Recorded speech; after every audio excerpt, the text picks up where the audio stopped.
to another episode of the Think Successfully Room. This is a platform we focus on building mindsets. We building character, bringing value to both you and your people, and we align your body with your intelligence. I am your host, QB So Effing Amazing, and I decided to collaborate today with Born Broke podcast. I got my boy Anthony sitting right here. My apologies if I make a mistake on your name. Devontae. Dontay. I was close, man.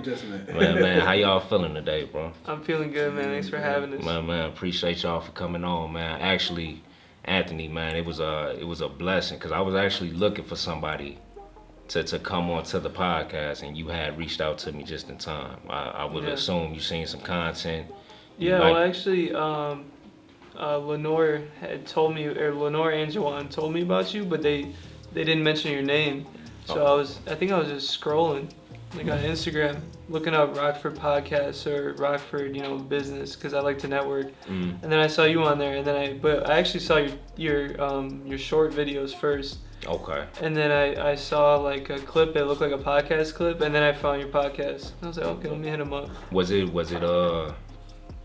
Najee? Was it Rome and Najee, or was it Rome and Jawan? It was Rome and Jawan who I interviewed. Okay. Who we interviewed, yeah. Yeah, man. Well, yeah. Shout out to Rome, man. Good dude, man. Yeah, we had them on here, and that was a fire conversation. Like I said, audio could have been a little better, but it was still overall pretty good guys, man. So as far as y'all Born Broke podcast, like if y'all don't mind, man, give a little brief explanation of how y'all came up with that and what y'all stand for.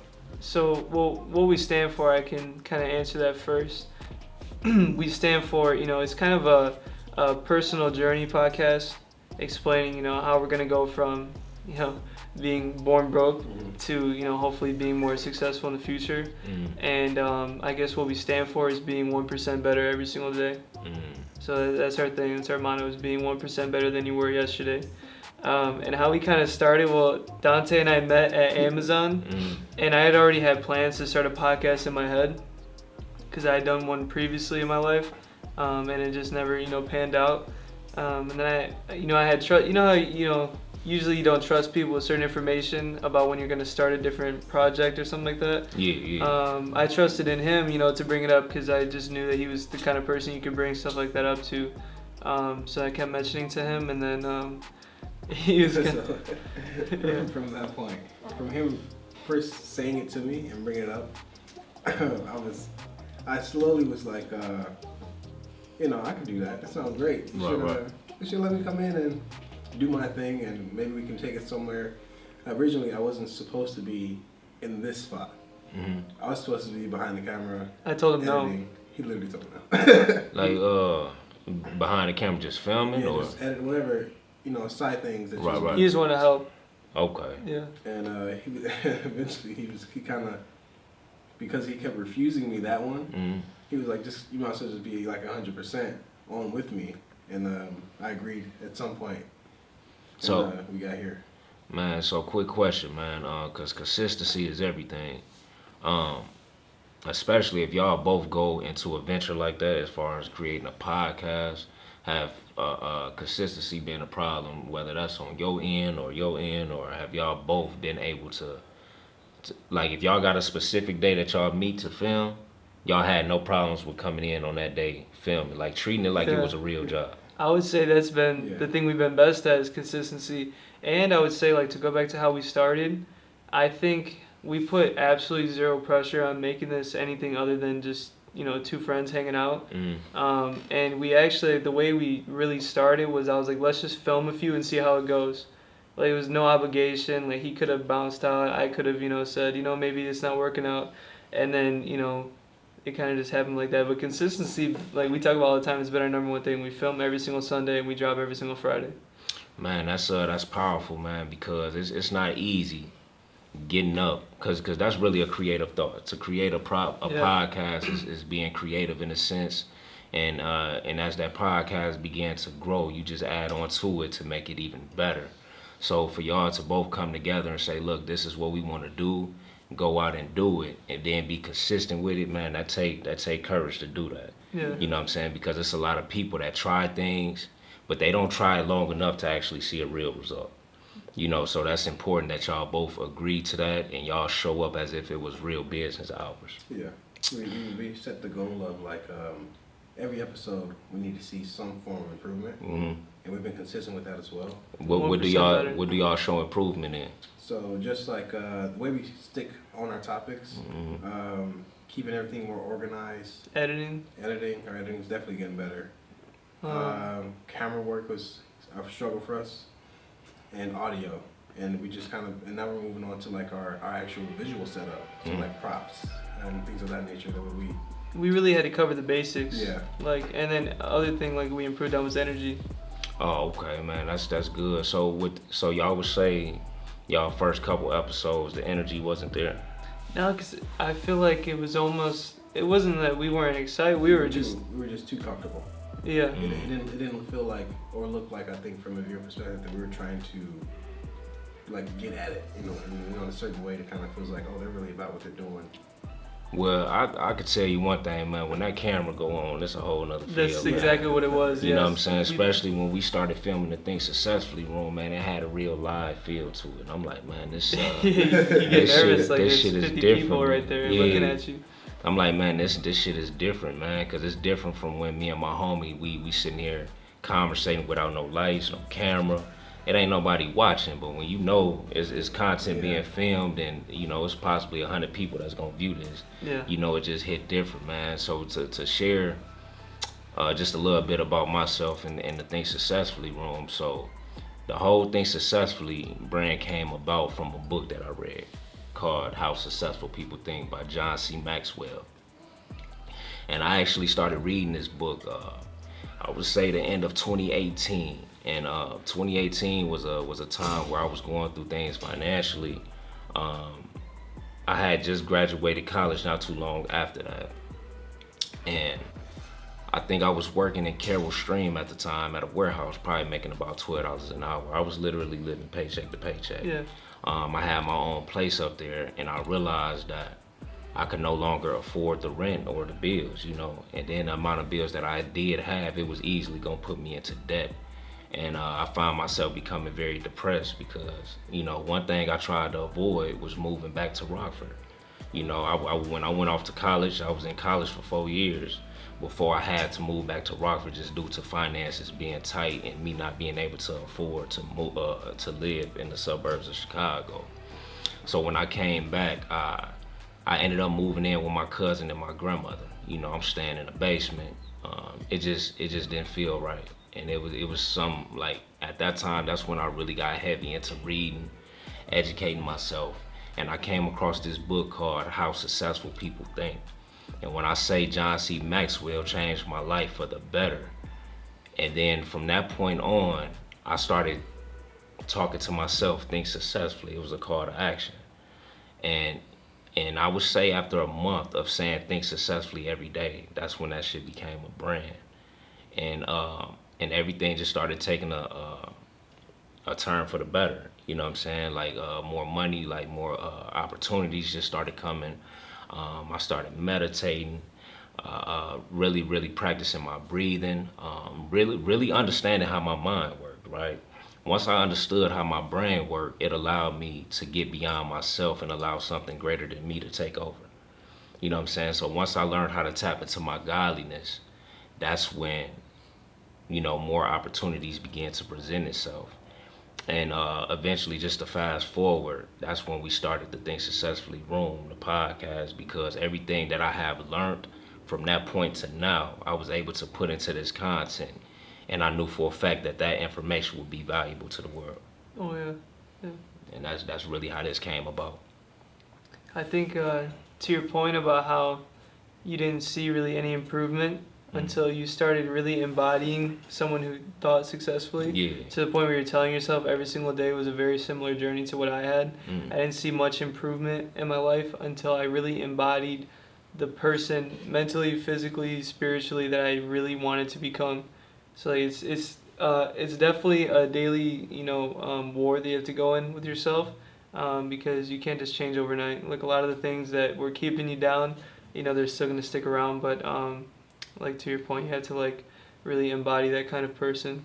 Yeah, man, it was man, you gotta become what you like. You gotta tell yourself what you want to become in order for you to become it. I honestly believe that all of our experiences in life is through energy, frequency, and vibrations. And one thing I learned was how to raise my consciousness to a higher level of vibration. Once I began to raise my consciousness to a higher level of vibration, that's when I began to feel more fulfilled. I noticed like a long time ago, my vibration wasn't as high, which is why I was depressed, which is why I had suicidal thoughts, which is why I had hate in my heart. It's because my vibration just wasn't there. And again, that's where that law of attraction come in. I had to begin telling myself what I am. I am God. I am great. I am good. Think successfully. That's when the universe began to work. When I began talking to myself, telling myself what I want to become.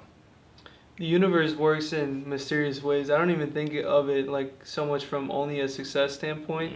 My mom actually, in 2015, so actually when I was born, in 2000, she had Wagner's disease. What's that? So it's a really complex disease, but it's kind of like a form of cancer. So it's slowly killing her throughout her pregnancy with me, or throughout like towards the end. And she was almost gonna not make it, and then it came back in 2015 while we were on vacation. Not while we were on vacation, but it kind of slowly was starting to come back. And she wasn't able to like walk the same. We had to like wheel her around, and it was just getting really bad. And she went to numerous different specialists and doctors, and they all said, there's nothing we could find. Like you're fine. So she kept her frequency up, but she told me much later that she thought that was the last month she had to live. And she kept her frequency up. All these different specialists telling her that she's just making this up. It's just something in her mind.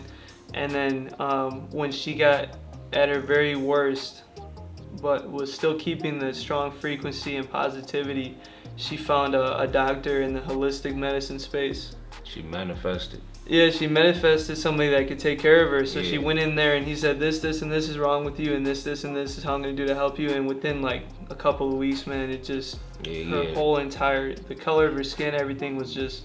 She was healing herself and manifesting. She was keeping that positive energy, man. Because that's all it is. That's all manifestation is a thought. And you just bringing that thought into reality. And the fact that she kept that thought there. Because sometimes, you can heal yourself by just surrounding yourself with good energy. So that's also probably what played a part too, man. What's your thoughts, bro? Do you meditate at all? So I have in the previously, but I just didn't lock in with it. It didn't feel necessary for me to make like forward progress with myself. Okay. I'm more of a say it, do it type of person. So words of affirmation mostly. So if I set my mind to it, I'll never take a step back from it. I'll commit to it in every way, shape, and form, and accept any sacrifices necessary to progress forward toward that end goal. So when you approach something, you said you don't leave, but you approach until you finish. Not until I'm done, no. Man, that's take a real man to do shit like that. And he's for real about it too. But I get it from like when I was in the Army. That's why I get it from, because it's like you can't. You don't always have a point of like turning back. And if you look at everything like I don't have a choice but to keep pushing, keep going, you'll find yourself being more successful than ever before, because now you don't feel like you have an opportunity. You don't have a choice anymore. Right. Must happen. Oh, that's a fact. And that forces me to be, so much more aggressive toward tasks that I feel I need to achieve. Man, that's important, man. I wish a lot of people live by that principle.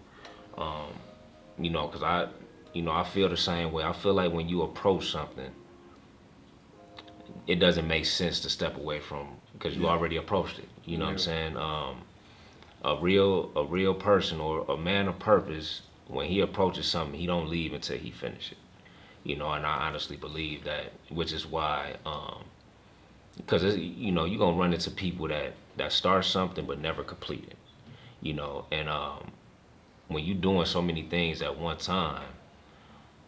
So let me ask you something. When you approach, do you work on that first and finish that, complete that before you move on to the next? So if that's solely based off of the difficulty of whatever test I'm doing, if I find myself too stuck mentally with this thing, like this is, all my energy has to go to this, because if I focus on something else, I will start to lose kind of like my ability to be kind of direct and understanding of everything that's in front of me on one end. So not to dumb myself down and limit myself, knowing I'm kind of hitting a limit in this area currently. I won't risk adding something else to that, because then you start having less sleep and stress starting to increase.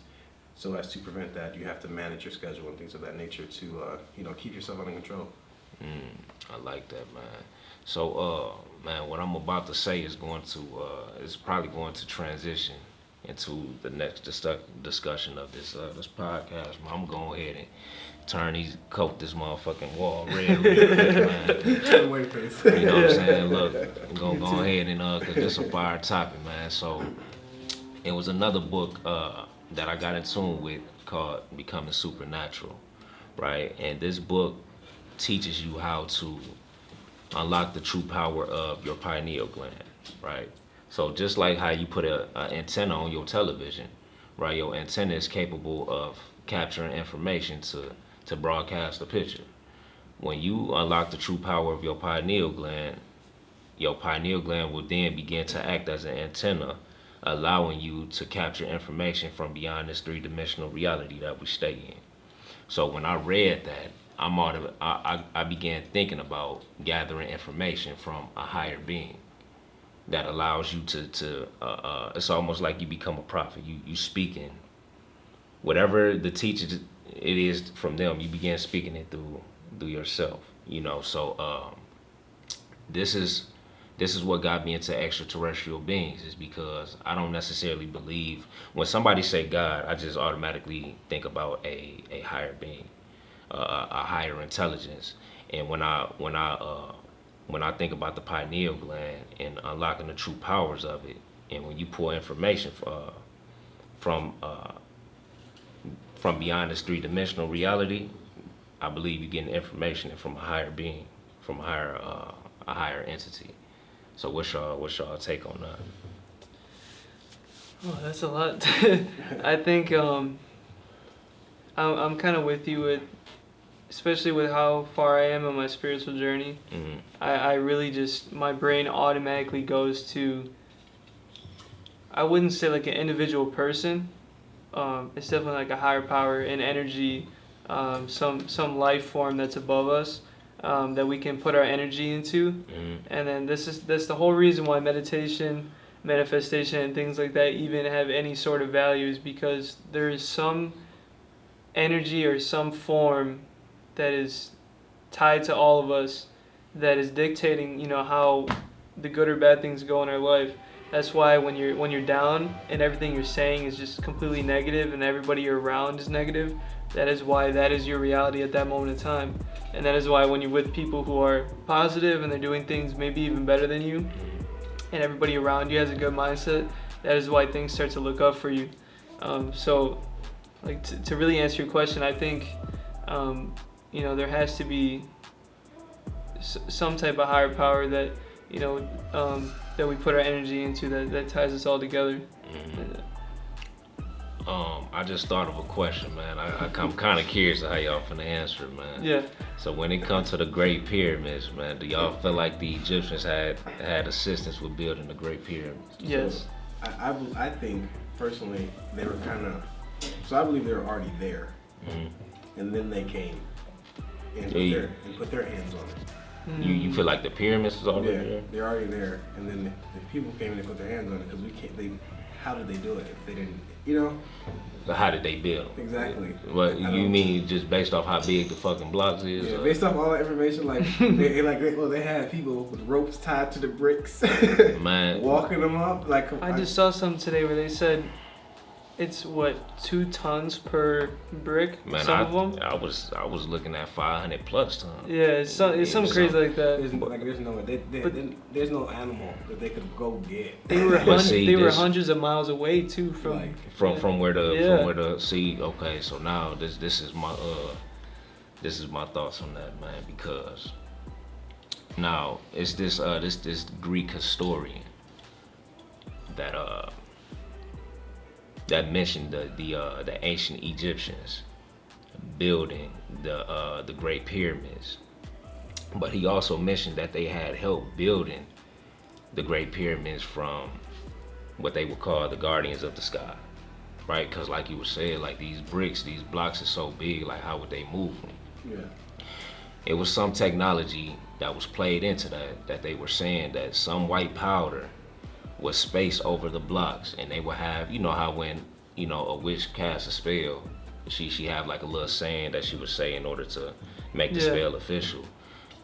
They were saying that it was white powder that was placed over these blocks, and something was said in order to move these blocks 6 feet. So the Greek historian was saying that the ancient Egyptians had assistance from a higher being that allowed them to build these pyramids, right? He was also saying that it was a master builder, king, I forgot his name, but he was a king. But he was the master builder that passed the measurements on to the Egyptians, right? And they all worked together to build these pyramids, right? So what was interesting about the story is that the king that they were talking about was Enoch. So when you read the Bible and it say Enoch was walking with God for 300 plus years, you know, now this is just my opinion. What if Enoch was abducted by God, right? And given the measurements to be able to build these pyramids, right? That's what I was thinking about. Yeah. You know what I'm saying? Because both stories coincide with one another.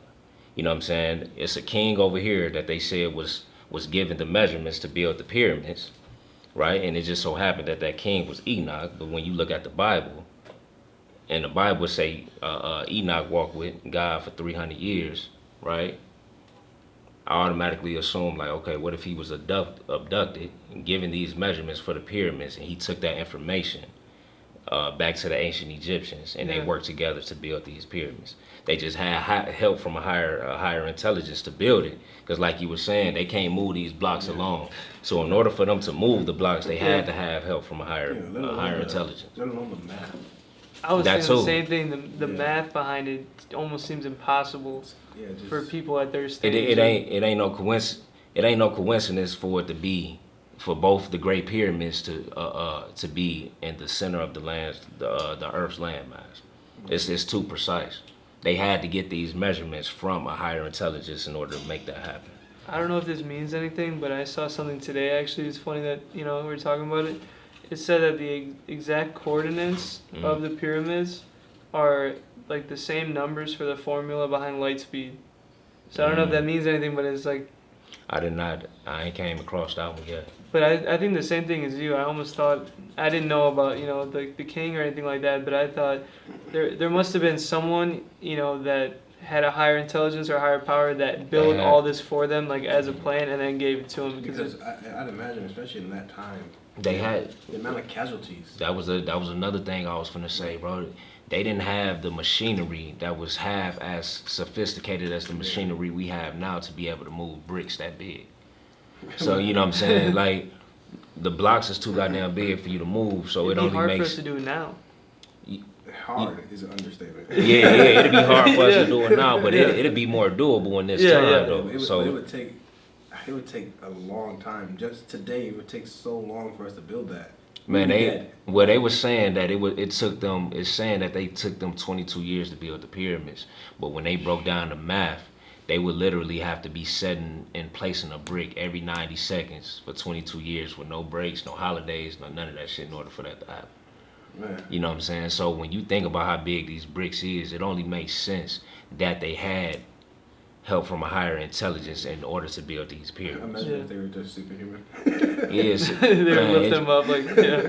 Yeah, it's just crazy, man. Yeah. If somebody just descended They were just and putting then them down. picking up the blocks like this and shit, man. He had the whole pyramid in his hand and he just set it down. Superman's inspiration. Yeah, man. So, man, it's just stuff like that I think about, man. That made me think about extraterrestrial activity, man. What makes me think about it is there's certain things that are going to be invented or created thousands of years from now after we're long gone that the three of us can't even process the thought of it right now at our current intelligence. So it makes me think of like them back then, like how there's certain things they couldn't even fathom, being built. So Yeah, it's insane how they were able to do it. That's a fact, man. That remind me of the beams that's inside the pyramid, the shafts or whatever you want to call them. Both those shafts is directly in line with two different constellations. I forgot the name of the constellations, but they were saying that maybe those were the constellations that they are in line with. Maybe those are the same exact constellations that the guardians of the sky came from. You know what I'm saying? Yeah, that's a thought. That's a thought right there, Yeah. man. That's something that'll sit on your brain Yeah. that make you want to do some research up. You know what I'm saying?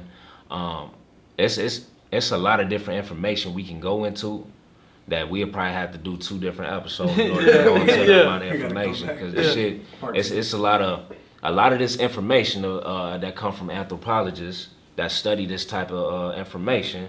It coincides with a lot of the shit that you're gonna see in the Bible. That the Bible not necessarily gonna say it's Black and white, you know what I'm saying, extraterrestrial activity. But yeah, man, before this camera decides to cut off on us, man, I definitely want to appreciate y'all for coming through to the Think Successfully room. Anthony, Of course, man. Thanks for having us. Dontay, man. Yeah, I'm gonna remember that shit next we time. really didn't talk until now. Yeah, I tried to get you on the phone, man. It's all good. We had But no interactions. man, look, y'all want to see this shit live, man. So look, man, we're gonna go ahead and close this shit out, y'all. Life is good. Life is wonderful. Be blessed to be alive. Self-sufficiency is how you survive. To the kings and queens, to the guys and goddess, forever and always, my nigga. Think successfully. Yeah.